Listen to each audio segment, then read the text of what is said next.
ano. Eu gostaria de convidar vocês para a gente fazer um bate-papo mesmo. Então, se vocês quiserem levantar a mão ou fazer pergunta a qualquer momento, eu acho que acaba ficando uma troca bem mais rica, né? Se também no momento que quiserem ligar as câmeras, eu também gosto de conversar aí com vocês, tá? Então, eu me chamo Thaís, eu sou autora do material do primeiro ano e sou uma apaixonada pela matemática e pelas crianças e pela educação. Então, tô aqui falando desse lugar e trouxe para vocês aqui uma contribuição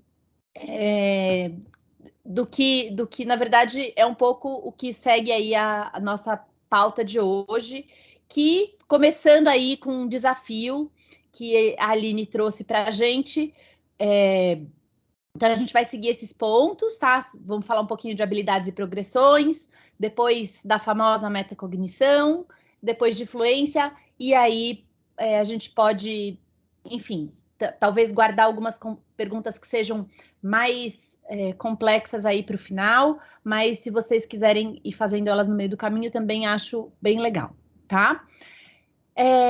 Sobre as habilidades e progressões. Então, de onde veio esse slide aqui, né? Da maior dúvida que vem sendo sempre trazida para o pessoal da Somos, que é a pergunta de putz, tenho muito material, tenho uma aula de 50 minutos e eu já cheguei em 45 e eu só tenho metade da proposta feita. O que eu faço? O que eu seleciono? O que é mais importante dentro, às vezes, de um bloco grande, né, de atividades? Então, esse slide aqui é um convite para vocês pensarem. Eu não tenho uma resposta pronta para vocês, para falar, nossa, qual que é a melhor decisão a ser tomada num momento desses, mas eu trouxe alguns critérios para a gente pensar juntos, né? A matemática, ela é uma das matérias que mais depende dessas das habilidades e progressões. Ela tem uma sequência hierárquica de aprendizado, né? Claro que fica óbvio, né, a gente falar quanto que a multiplicação depende da adição e depende da subtração. Para os cálculos isso fica bem óbvio enfim, mas para diversas outras matérias também. A gente sabe que em outras... Oi, Micaela, tudo bem? Olá. Em outras matérias a gente sempre tem aí a progressão, a BNCC está aí contando isso para a gente também, mas matemática é uma das matérias que tem uma dependência dos conteúdos anteriores, né? Pensando nisso, né? Pensando que essas habilidades elas estão relacionadas tanto entre si, tanto dentro do próprio ano quanto com os anos seguintes, eu acho que a gente pode sempre se fazer a pergunta, né? Puxa, eu tenho que selecionar. Tenho uma atividade aqui de geometria e uma atividade de cálculo. Qual eu seleciono? Né? Então, eu acho que a gente tem sempre que pensar primeiro qual habilidade que essa atividade trabalha e dos próximos passos que eu vou ensinar, quão crucial é ela para aprendizados futuros, tá? Todas as habilidades dentro da BNCC, a gente tem 5 grandes campos de habilidades, né? Números, álgebra, geometria, medidas e grandezas e probabilidade estatística. Na minha concepção de trabalho, sim, números é uma das coisas que mais faz falta da gente não ter redondinho, né? A habilidade de operação dos cálculos são as que mais acabam fragilizando o estudante nas habilidades matemáticas futuras, né? Claro que eu não estou dizendo para vocês sempre priorizarem números, né? Até porque depois eu tenho uma proposta aqui para mostrar para vocês, que ao mesmo tempo é uma habilidade que a gente pode treinar em outros momentos, né? Então, eu me perguntaria, né? Qual habilidade ela está trabalhando? Quanto eu acho que a minha classe precisa disso? Essa habilidade depende de muitas outras, né? Para os meus próximos planos ou para a concepção que eu tenho dessa classe e do aprendizado matemático. Qual delas vai ser mais importante de eu trabalhar. A outra pergunta que eu me faria é: eu tenho outra oportunidade para trabalhar com essa habilidade? Porque é isso, números, né? E trabalhar aí.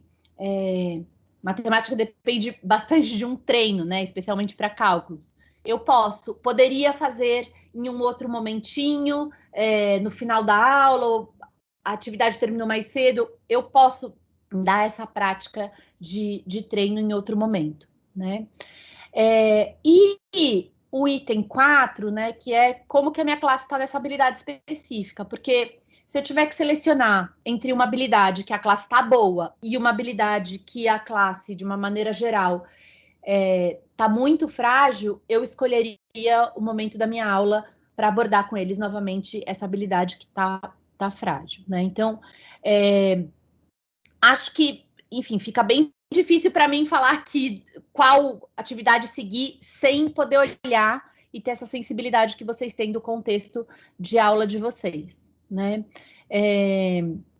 Alguém tem alguma pergunta? Eu gostaria de compartilhar alguma situação em que já viveu isso? De ter que escolher a matéria A ou a B e como foi que tomou essa decisão?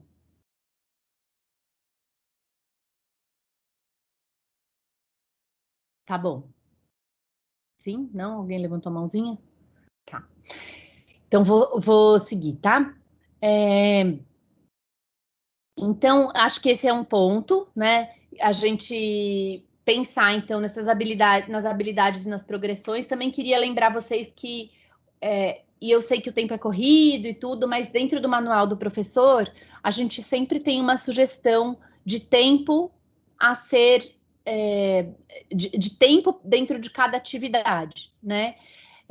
Isso é uma sugestão, claro.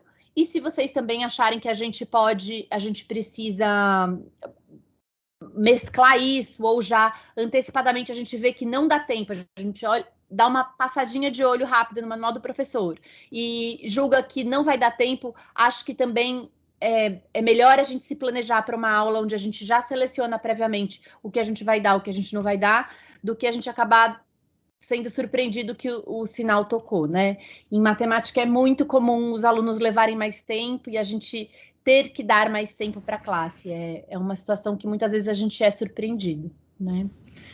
Especialmente, gente, acho que depois desse período aí de pandemia, acho que quem está aí no primeiro ano agora está pegando criancinhas que não sofreram tanto isso, né? Mas quem está no quinto ano deve ter alunos com falhas grandes dentro do aprendizado de matemática, porque foi a matéria que mais sofreu com o ensino online, porque sofreu com essa falta de olhar do professor que no online a gente não consegue ver, né? A gente não consegue ver o aluno executando e poder fazer pequenas correções.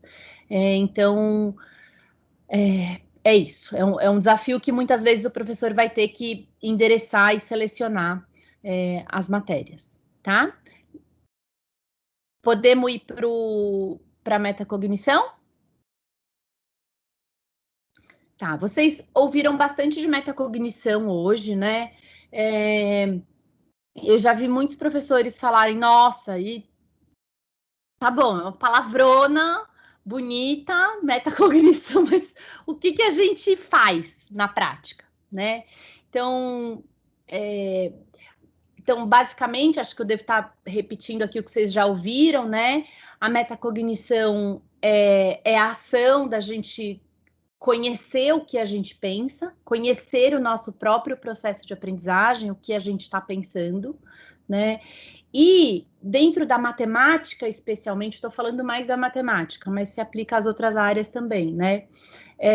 Já foi comprovado que fazer essas perguntas para os alunos de, puxa, o que você estava pensando nessa hora que você resolveu esse exercício? Ou por que 10 mais 12 dá 22 e não 48?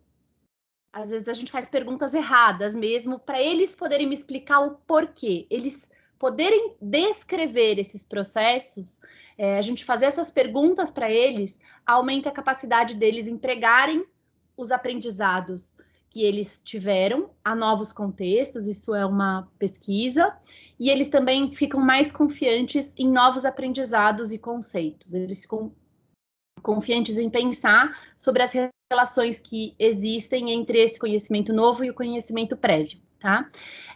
E isso ajuda eles na compreensão.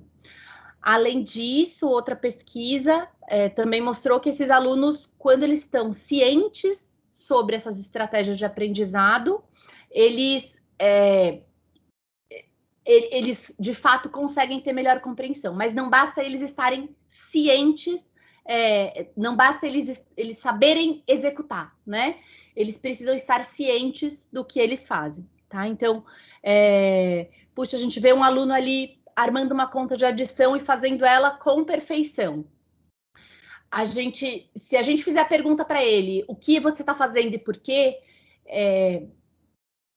aumenta a chance dele, de fato, por mais que ele esteja fazendo corretinho todos os passos, isso não é sinônimo de, pode ser, mas não é sinônimo de ele estar ciente do que ele está fazendo e do conceito por trás. A matemática tem também essa característica de que se a gente pudesse repartir, né, então a gente aprende o conceito, a gente aprende o passo a passo, e a gente também aprende depois a ter fluência, né? Essas são as 3 grandes habilidades que fecham um aprendizado consistente de matemática. Então, muitas vezes os alunos aprendem o passo a passo estando descolado do conceito, e às vezes, muitas vezes acontece também os alunos terem dificuldade até de função executiva, então eles têm muita dificuldade no passo a passo, mas eles entendem o conceito e aí tem dificuldade de aplicar no processo, né? A questão de metacognição também auxilia muito os alunos e os professores a identificarem os erros de compreensão. Muitas vezes eu já passei por essa situação onde a criança está clara, a conta dela está errada, mas eu parar e pedir para ela, puxa, me explica o que você pensou, sempre com um sorriso no rosto, né, gente? Porque eles sabem quando eles estão sendo avaliados, e a hora que a gente põe um sorriso no rosto, fala, nossa, me explica o que você pensou, com um sorriso. Eles começam a te dizer. E com isso, você consegue entender qual é o conceito, a má concepção que eles tiveram ali naquele processo, e com muita facilidade e tranquilidade corrigir, né? Então, enfim, posição do número, aí você entende que a criança não entendeu tão bem o valor posicional, ou você entende que ela só somou errado e o resultado errado é por conta de uma soma, ou você viu que ela errou na sequência numérica, ou você viu que ela errou no processo de... eu estava com uma aluna, quanto que é 6 mais 9? Aí ela até colocou o número maior na cabeça, 9. Aí colocou 6 no dedo, mas aí ela fez 9, 10, 11, 12, 13, 14. Ela começava a contagem do lugar errado e ela não... Quando ela foi me explicar o que ela estava pensando, eu consegui entender qual era o conceito errado que ela estava empregando, e foi muito simples corrigir, né? Então, é isso. Para mim, essa possibilidade que nos dá perguntar para eles, a possibilidade da gente conseguir encaminhá-los com mais facilidade para algumas situações. E a matemática, dentre todas as matérias, é a matéria que mais dá possibilidade da gente ajudar o aluno a construir esse processo de metacognição, que pode depois ser empregado em outras matérias também. Por quê? Porque a gente não tem tantos caminhos possíveis, né? Então, puxa, estamos ali armando a conta. Ele pode ter pensado isso, isso ou isso. Muitas vezes a gente está ensinando uma habilidade que os caminhos são poucos. E aí a gente acaba ajudando a criança com palavras a ela se explicar, e com isso ela vai aprendendo a se explicar depois sozinha. Tá bom. E como que a gente pode promover metacognição, né? O que a gente faz de prático dentro da sala de aula? A gente, claro, encoraja eles a examinar o pensamento atual, né? Nossa, o que esse número te lembra? Puxa, me conta o que você estava pensando. Eu recomendo a vocês muito, assim, da gente... Muitas vezes, ainda mais quando a gente está em sala de aula, né? Às vezes as crianças se sentem analisadas e julgadas, ou elas têm vergonha do coleguinha, especialmente quando elas não sabem, né? Então, se for possível, é claro, né, gente, a gente pegar a criança do lado, um pouco mais no cantinho e colocar o sorriso no rosto e fazer, me explica o que você pensou, ela não entra naquela trava que é bem comum aos alunos, né, de não sei, não sei. Então, tudo que a gente puder encorajá-la e cada mínima palavra que ela puder dar, você partir daquilo e falar, puxa, obrigada, mas obrigada que você tentou, foi muito bom ouvir o que você estava pensando, como que você pensou esse caminho, agora eu entendi muito mais do que você está pensando, e algum elogio sempre também é bom, né, assim, ou pela coragem dela ter se expressado, ou alguma coisa que de fato ela pensou que estava no caminho, ou a lógica do que ela estava pensando e que estava amarradinha de alguma forma. Enfim, então acho que isso tudo é possível. É muito importante a gente, claro, valorizar as perguntas e possibilitar que os alunos identifiquem as dúvidas que eles não sabem. É muito difícil, às vezes, é difícil, acho que vem um pouco do perfil de cada um e da família, né? Mas se a gente, dentro da classe, passar a valorizar isso, é muito possível que esses alunos passem a fazer mais perguntas, né? Então, puxa, de fato, assim, gasta alguns segundos falando, nossa, obrigada pela sua pergunta. Isso vai ajudar a gente a chegar numa nova posição enquanto classe, sabe? Muitos deles vão começar a se sentir incentivados a isso, né?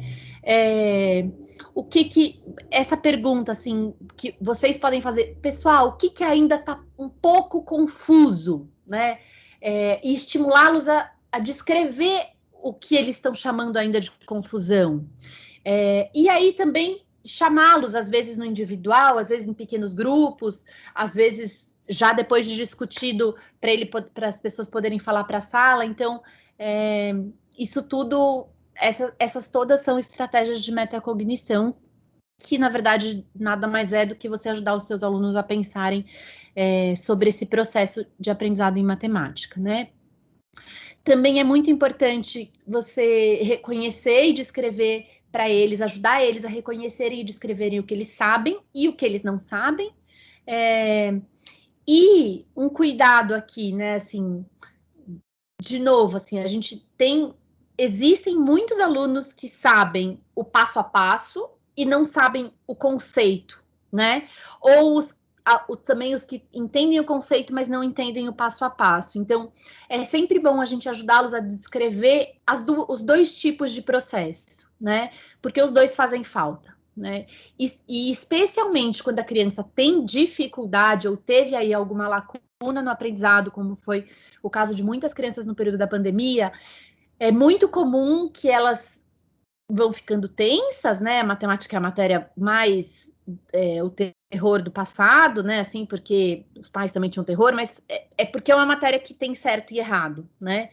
Então, a gente também consegue, a despeito do conceito, de não saber o conceito, a gente consegue aprender a fazer, né? O passo a passo. Bom, então primeiro eu pego o número tal, depois o número tal, depois eu coloco, mas sem entender o porquê daquilo. Então, a gente poder ajudar os alunos a entenderem o que ainda está muito confuso, tá um pouco confuso, o que eu já sei fazer e sei contar, o que eu já sei fazer e sei ajudar um amigo, o que eu só sei aprender a fazer o passo a passo, e isso tudo também ajuda eles a desmistificarem um tanto da matemática. A gente não precisa ser bom em tudo, mas a gente pode saber exatamente onde a gente já está bom e aonde a gente pode melhorar um pouquinho, ou com uma prática, ou retomando o conceito de uma outra forma, com a nossa ajuda, enfim. Então, eu acho que essa descrição sempre é um processo de metacognição que sempre vale a pena para eles, tá?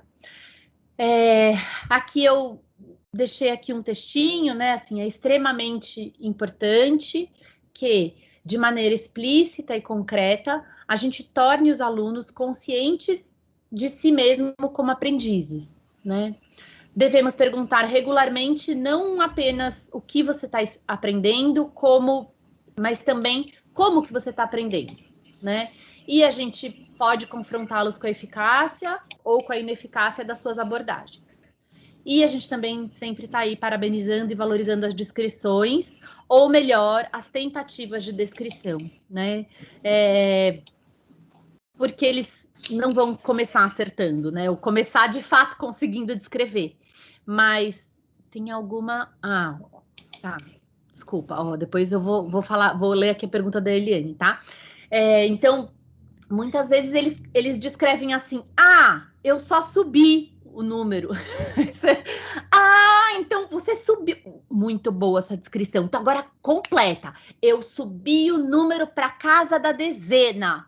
Nossa, sua descrição tá perfeita. Você é o aluno mago por ter feito essa descrição. Peraí, que agora vamos ver aqui, ó. Que teve. Aí você coloca o sorriso no rosto. Teve um número doido na sua conta. Ha! Número doido, sabe? Porque se a gente também tirar esse peso do erro, né? E colocar o peso positivo nas descrições, a gente está fazendo um super trabalho de metacognição e um super trabalho de inflar o seu aluno, e vocês vão ter alunos mais presentes e mais participativos dentro de sala de aula, com certeza. A Eliane escreveu aqui no chat: Thaís, alguma estratégia para trabalhar sequência numérica para as crianças também reconheçam os números fora da sequência? Sim. Acho que eu vou chegar ali, acho que meu próximo slide, Eliane, é o de fluência, tá?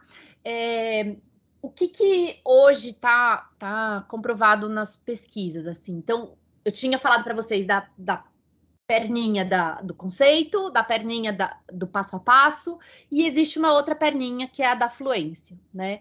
Algumas habilidades matemáticas, elas são essenciais que a gente ganhe fluência nelas, tá? Elas são essenciais para os anos futuros. Já vou passar o slide.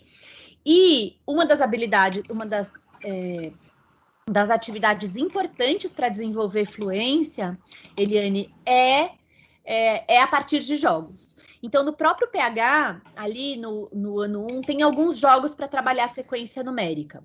O que eu recomendo, assim, a primeira coisa da sequência numérica é aprender ela, a falar ela, a gente diz, quase como se você aprende o alfabeto, sabe? Como uma música. 1, 2, 3, perceber os padrões, mas você tem que passar por esse passo.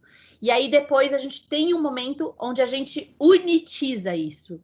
Ou seja, você percebe que não é uma grande música de 1 até 20. O bingo é uma ótima estratégia mesmo. Não é uma grande sequência do 1 ao 20. Ele é o 1 é um único número, o 2 é um único número, o 3 é... Quando a gente, por exemplo, te perguntar qual letra vem depois do J, você pode já saber qual é a letra que vem depois do J. Ou você vai voltar na sua cabeça e falar A, B, C, D, E, F, G, H, I, J, né?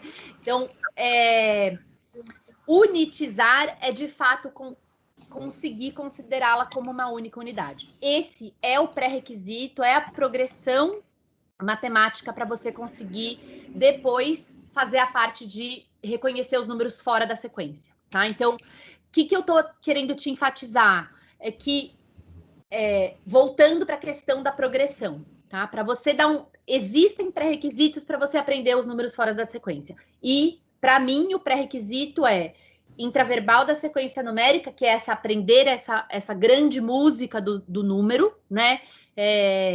As crianças muito jovens vão fazendo isso, assim. Tem um filhinho de 4 anos que ele já aprendeu a contar, assim, ele não faz ideia da quantidade dos números, mas ele aprendeu a cantar os números. E depois disso, aprender a unitizar, tá? Aí, então, a gente deve sim partir para os jogos e partir para a diversão, para eles poderem reconhecer números fora da sequência. Mas eu faria com fluência os números dentro da sequência. Tem um jogo que é o Boom 1, 2, 3, agora eu esqueci o nome dele, mas que está na apostila do primeiro ano, tá? Deixa eu passar mais algo. Posso passar o próximo para a gente falar de fluência? Que já foi uma boa introdução. Tá. Então, o que é fluência, né? É um termo que a gente acaba falando pouco dentro de matemática, mas mas nossa, como faz diferença no bem-estar dos nossos alunos. Então, a fluência é a capacidade da gente lembrar rapidamente, coloquei aí até 3 segundos, tem discussões na literatura, mas a gente lembrar rapidamente os fatos matemáticos. A fluência envolve acertos corretos em determinado tempo, e ela é a habilidade adquirida que a gente considera que a gente tem ali a resposta na ponta da língua. Como, se eu perguntar o nome de qualquer uma de vocês, vocês não vão precisar pensar e nem gastar energia para me responder. Os fatos matemáticos básicos deveriam, ou quando eles estão nessa posição, nessa frequência, a gente tem muitos e muitos e muitos ganhos, tá? Por que é importante, então? Essas daqui também são todas vindas de pesquisa, eu coloquei as referências todas lá no fundo, tá? Então, a fluência, ela constrói as bases para que os alunos possam lidar com questões mais complexas e com várias etapas na resolução de problemas e atividades de raciocínio, tá? Ela é essencial porque ela, primeiro, economiza tempo e energia. Quanto mais tempo um aluno gasta resolvendo questões simples, menos tempo ele vai ter para se dedicar em questões mais complexas. Menos tempo e menos energia, tá? Um aluno que chega ali no 3º ano, 4º ano, 5º ano, somando fatos básicos no dedo, ele tem um problema de 3 etapas, ele não consegue nem resolver, supondo que é uma criança que tem a habilidade de entender o problema inteiro. Ele gasta um super tempo para contar nos dedos, às vezes passa a mosca, perde número, às vezes simplesmente ele só gasta um tempão para armar uma conta que ele já devia ter feito de cabeça para poder passar para etapa 2 do problema para depois passar para etapa 3. Todo mundo já está lá no fim e ele ainda está na primeira conta. Então, isso é muito desmotivante, não tem nada de errado nisso, mas esse repertório e essa produção contínua da gente tá sempre sentindo tudo muito pesado e gastando muita energia, ela acumulada traz uma criança, um estudante mais, enfim, mais desgastado, tá? Além disso, a fluência aumenta a confiança e reduz a ansiedade frente a tarefas matemáticas, tá? Então, é claro, porque que aumenta a confiança, né? A gente adora, vocês vão ver isso nos jogos, a hora que as crianças começam a acertar, elas vão ficando todas felizes, aí elas falam para você, eu adoro a matemática. E é isso, ou você joga um jogo de dados simples com ela para somar e ela acerta antes de você, você pode ter certeza que esse é um momento especial para ela. Então, elas ficam mais confiantes porque elas fizeram a conta certa, elas chegaram lá no fim, elas tiveram capacidade de refletir, elas não se incomodam tanto com os erros porque eles são menos frequentes do que os acertos, e também ela reduz a ansiedade. Temos 2 ganhos aí no fato da fluência reduzir a ansiedade. Primeiro que, quando você tem as coisas na ponta da língua, você não tem o famoso branco, a tela mental, né? Então, você pode até pensar numa situação aí do dia a dia. Se, por algum acaso, a gente é surpreendido por um assaltante, que Deus nos guarde, e ele perguntar o seu nome, você vai saber responder. Mas se ele te perguntar a sua conta do banco, você vai ter um branco total, né? Então, coisas que estão no automático, a gente consegue responder com pouco gasto de energia e inclusive, em momentos de ansiedade, como talvez avaliações ou simplesmente o fato da gente estar ali no ambiente de classe, a gente, mesmo estando ansioso, a gente consegue responder, tá? Então, de novo, isso é um dos fatores importantes da fluência. E o terceiro ponto é que também já foi bem comprovado que ter essa habilidade de fluência é a habilidade que mais prediz, mais do que notas, é o que mais prediz como indicador de sucesso para os anos posteriores e até alguns estudos atuais para a vida adulta, tá? Então, acho que a gente, como educador, assim, sabe qual é a diferença e como uma criança que percorre os anos escolares aí com confiança e achando que sabe, sabendo que sabe, como ela ela tem uma vida escolar, né, que é grande parte do dia dela, muito mais tranquila. Então, é uma criança que acaba tendo mais oportunidades de sucesso e por isso aí a fluência também é tão importante, tá? E como que a gente promove... Gente, faz sentido para vocês? Tem alguma pergunta aqui? Não sei se vocês gostariam já de comentar sobre isso. Não?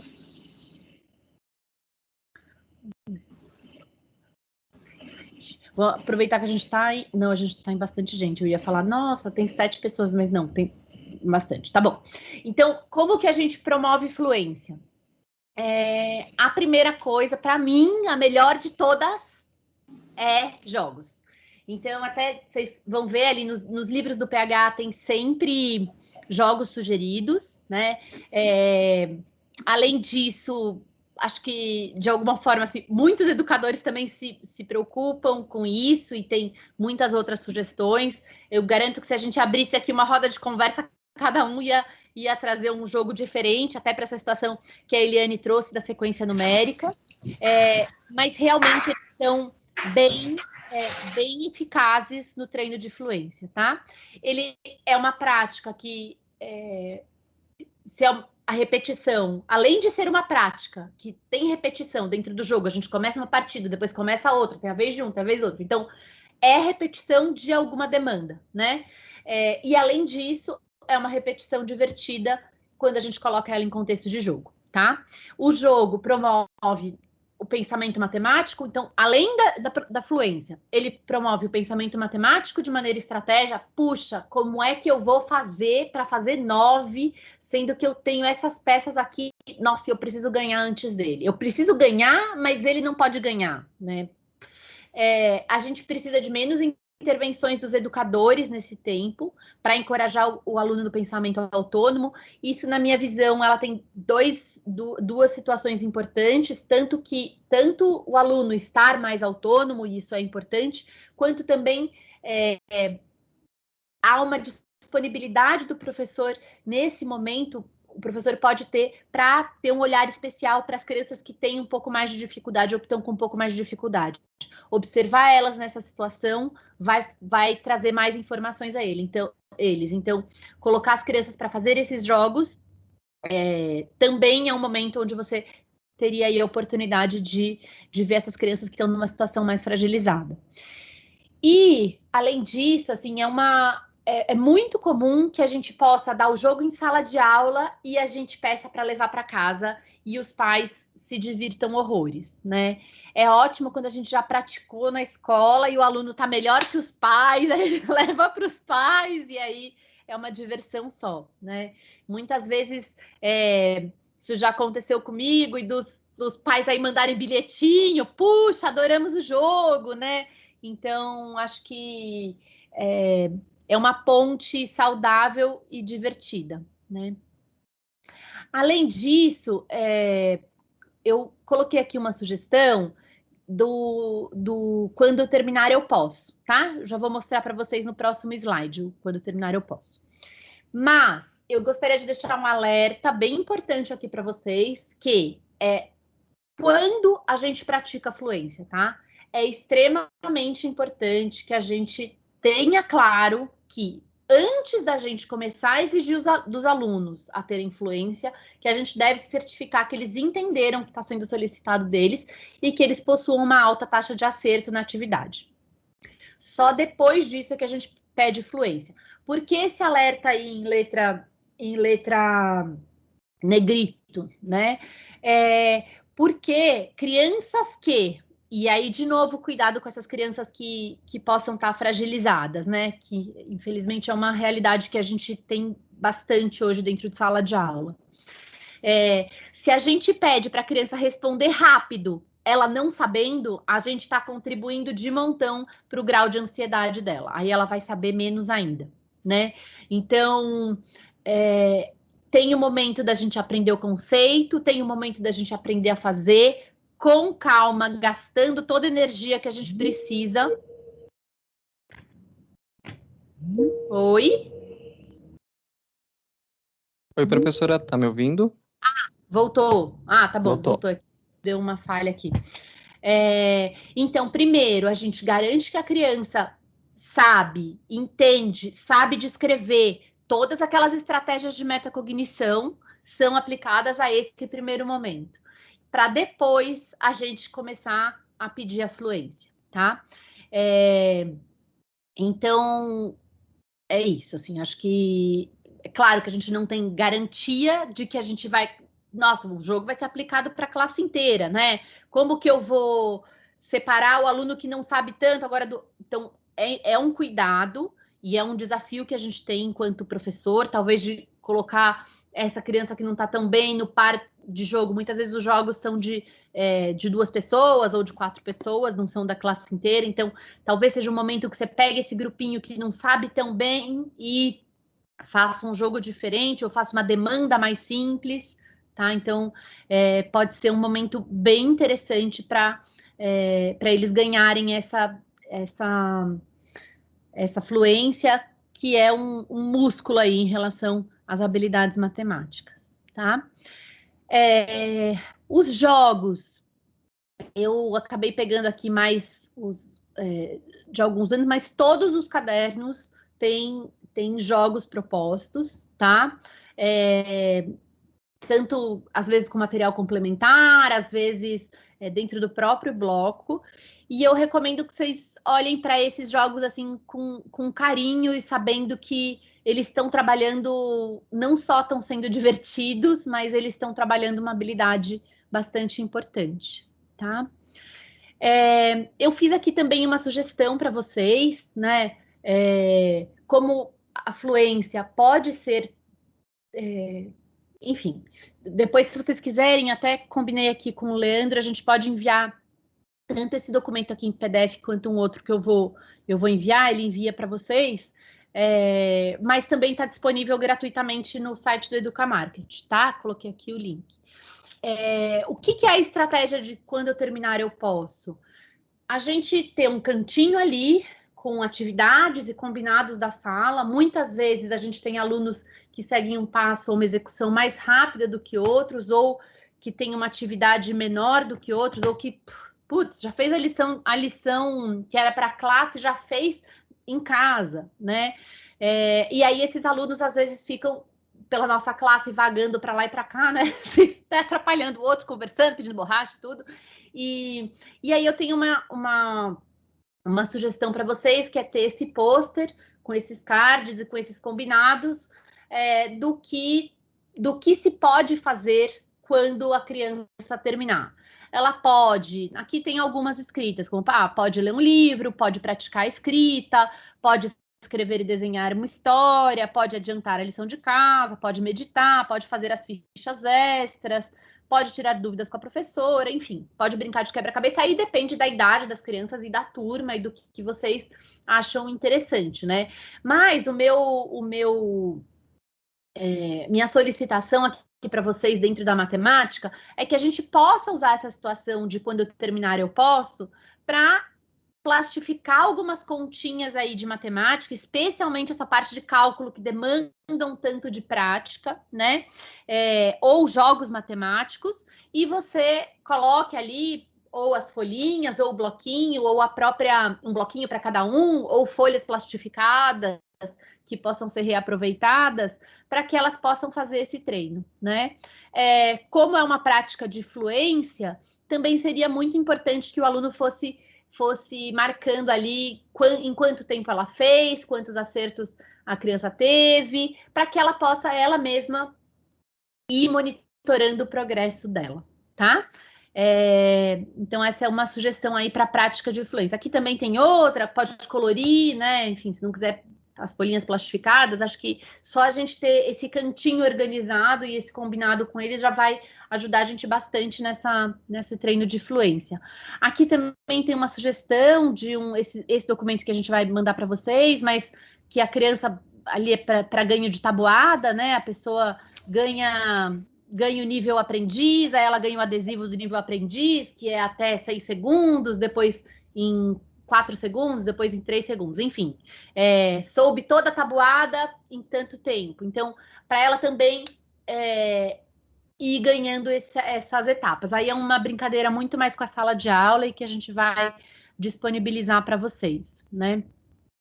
Bom, aqui estão as referências e é isso. Agora queria abrir aí para gente. Vou disponibilizar sim, Vanessa. Aí depois dá o feedback se vocês usaram e gostaram, tá? Perfeito. Não, vamos mandar sim. E se vocês quiserem, a gente pode organizar alguns desses para vocês também. Acho que a ideia é poder colaborar com esse dia a dia aí da sala de aula. Bom, agora eu vou abrir aí para questões, perguntas, trocas, comentários e é isso. Pessoal. Eliane, vou chamar você. Perguntar se você imaginou alguma dessas situações aí que a gente foi conversando. Oi, várias. Tem vivido essa... Você está no primeiro ano, né, Eliane? Primeiro ano, Você não tem vivido muito essa questão aí dessa dificuldade da pandemia, né? Não. Agora a turma nova já está frequentando presencial desde o ano passado, né? Então a gente anota até uma evolução deles em relação às turmas anteriores. Ah, que legal. Alguém é professor de quarto e quinto ano?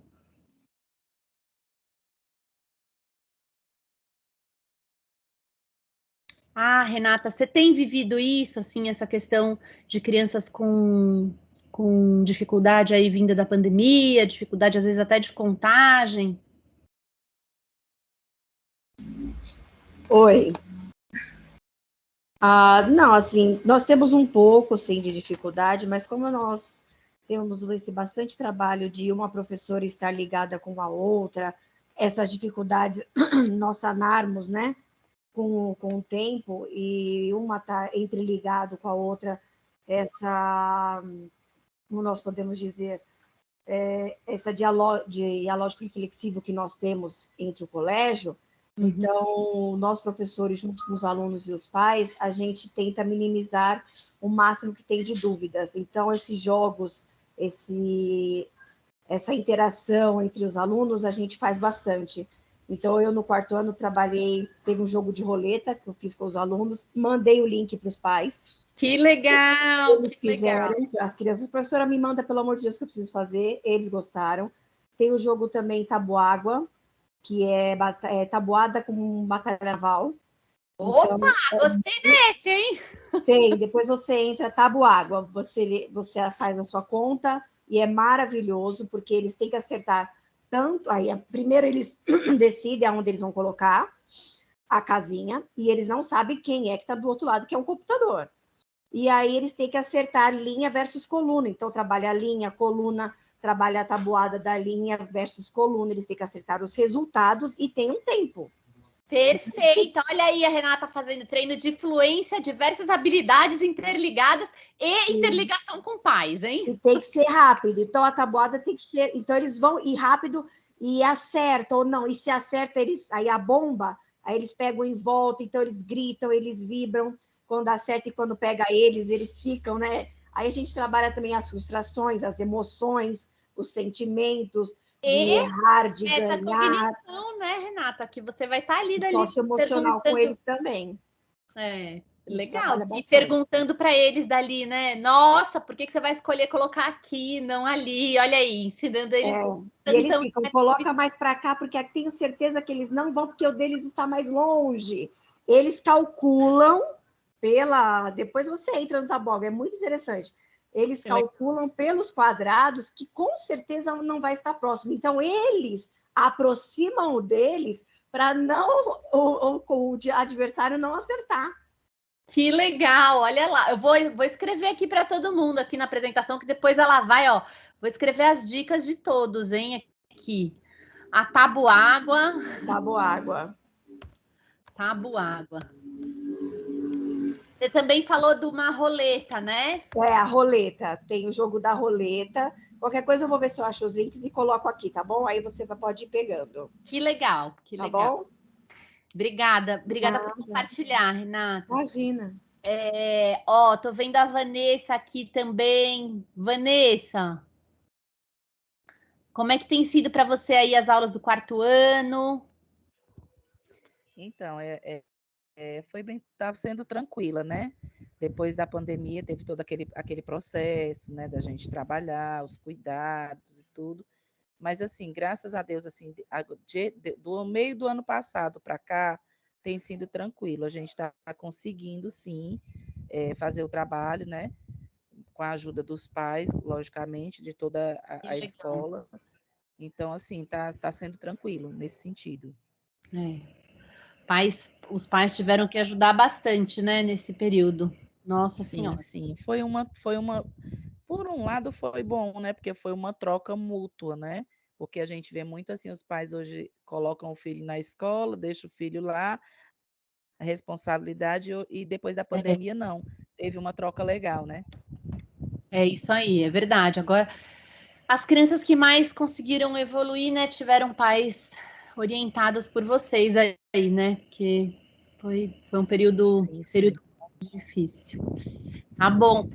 Ô, Edna, você também compartilharia com a gente como é que tem sido aí sua experiência?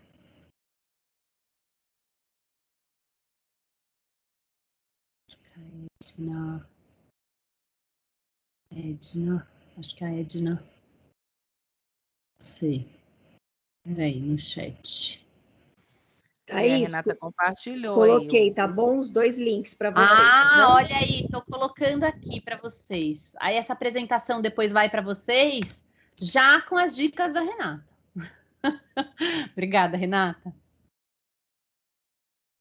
Heloísa, contando aqui para gente. Tá certo. A Heloísa está contando aqui que ela é professora do 4º ano e que alguns alunos têm dificuldade, mas está bem tranquilo, como que eles conhecem bem cada aluno, tem dado para realizar a troca com os colegas e uma auxilia a outra. E aí tem dado algumas aulas extras para os alunos com maior dificuldade. Legal. Pessoal, sobre essa questão da progressão, da fluência, faz sentido para vocês? Tem alguma dúvida?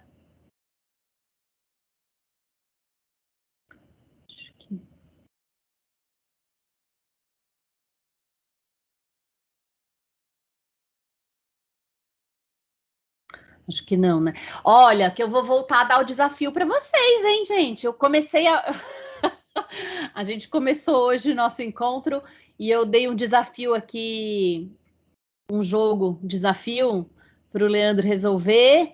E aí posso dar ele aqui de novo, hein? Vou pegar vocês na pegadinha aqui do desafio, hein? Vamos ver quem resolve primeiro. Nenhuma dúvida? Querem o desafio?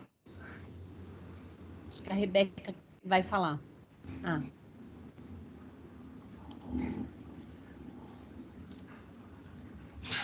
Tá bom, vou pôr um desafio. Leandro, alguma coisa?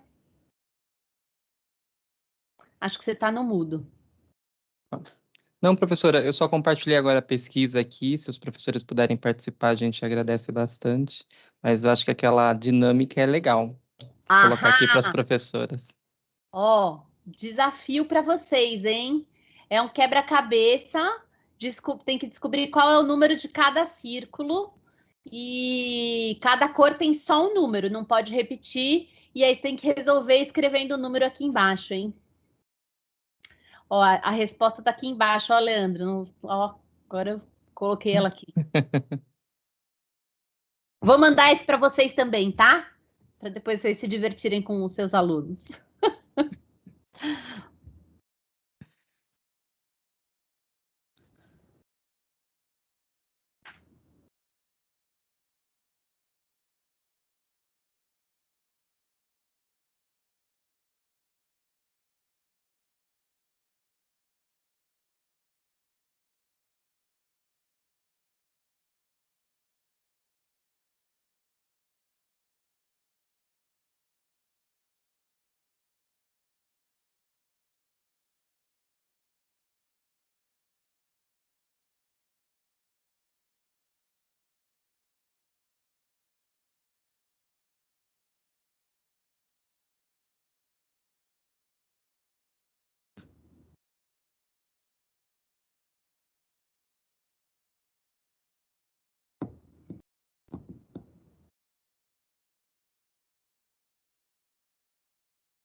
Alguém já descobriu?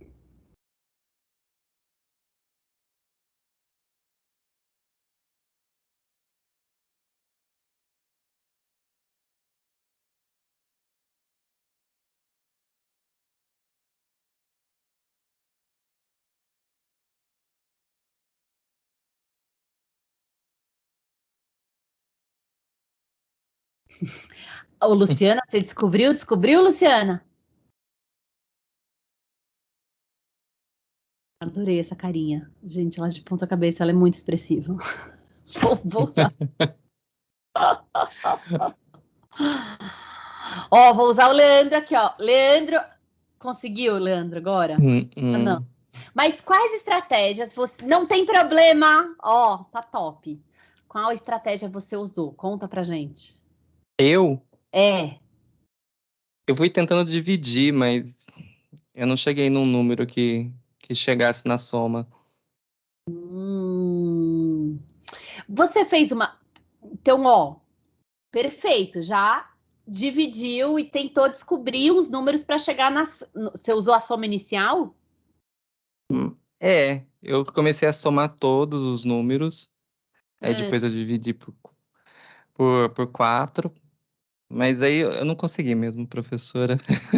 Tá bom. Mas, ó, tá ótimo. Você já pensou numa estratégia e soube descrevê-la. Tá perfeito, tá? Uhum. Vou te dar uma sugestão para você ver se você acha que dá para caminhar por aí. É que você tá sem lápis e papel, né? Mental é dureza, hein? Mas que tal você fazer um rabisquinho, assim mesmo que seja, eu posso fazer aqui para você se você quiser. Um rabisquinho, assim, uma tabelinha com o verde, o roxo e o azul, e aí vai fazendo por tentativa e erro. Então, por exemplo, se o verde fosse 10, o roxo teria que ser 12. 12.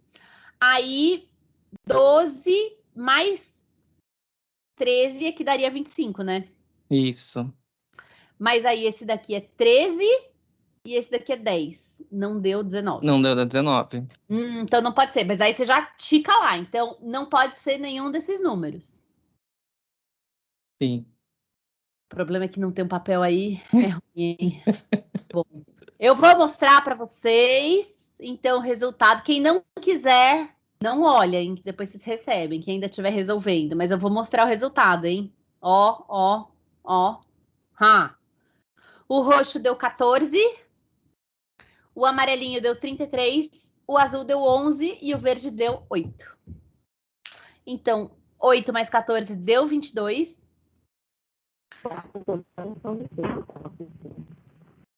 Tem alguém falando aqui com a gente. Professora Ana?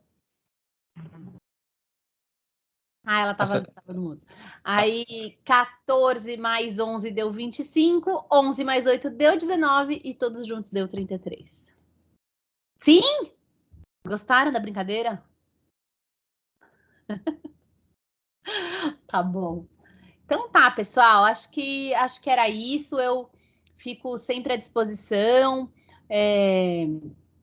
Meu e-mail, pode me mandar. A gente vai. Tá ótimo, Vanessa. Vou mandar sim. Vou mandar tudo para o Leandro e a gente compartilha.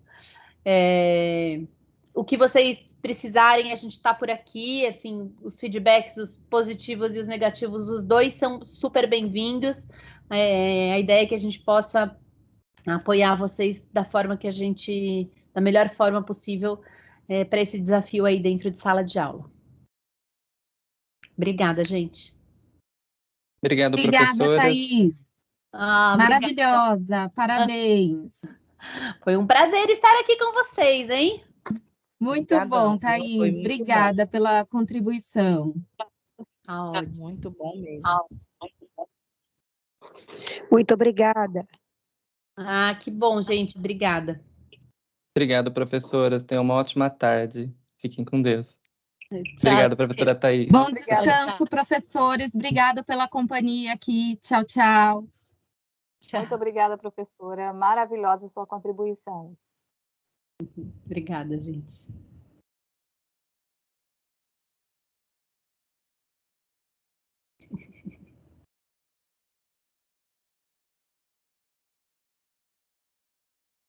Gente, beijo. Então, aí depois eu te mando tudo, tá, Leandro? Te mando agora já para você encaminhar. Pode deixar, professora. Obrigado, viu? Um beijo, fica com Deus. Imagina, um beijão. Tchau, gente. Tchau.